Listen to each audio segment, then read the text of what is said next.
Hello, and thank you for joining me for another episode of the Roots Podcast. Today I want to talk about Hispanic last names and why they're important. A family's last name could provide a sense of identity and continuity across generations. They also help you in tracing your ancestry and in feeling connected with your traditions and family legacy. A last name could also serve as a symbol of a family's cultural or ethnic heritage. And passing that last name down to future generations could help you in preserving that heritage. From a historical standpoint, last names are also used for legal and financial purposes, such as inheritance, property ownership, and banking. Having a consistent last name can make these processes smoother and easier to navigate. And this is particularly important. In Hispanic culture, last names traditionally also come with a level of prestige in your local community. For example, having a last name that is associated with a particular industry or profession could help open up doors and provide more opportunities.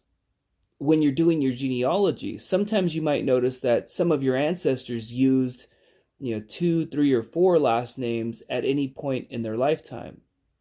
Last names carried a level of prestige and oftentimes reflected a status of nobility. Overall, a family's last name can play an important role in shaping one's legacy, identity, and connections across generations. So there are a few different types of Hispanic last names. Let's start off with patronymic names. A patronymic last name derives from a father's name, but there's only a couple different last names that are used in this scenario. Very early on in medieval history, people didn't have last names. They had first names.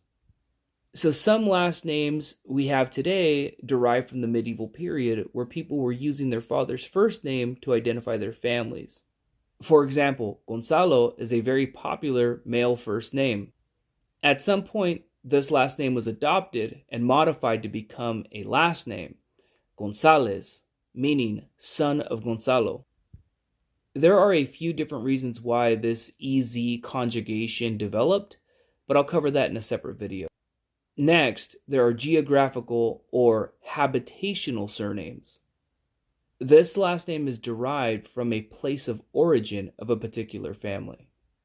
For example, there's a last name Valencia that indicates that the family's deep origins are in the region of Spain known as Valencia.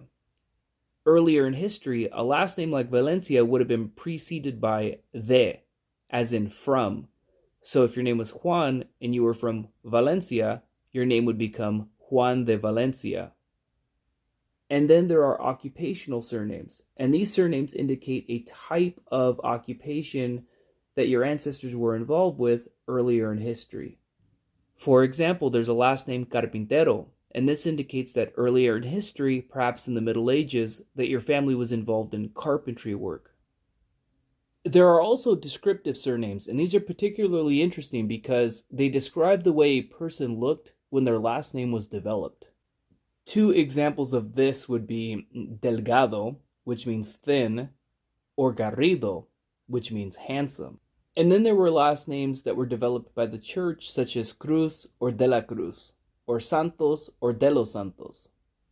In the context of Mexico, it's more likely that you're of indigenous paternal origin if you have one of those types of last names.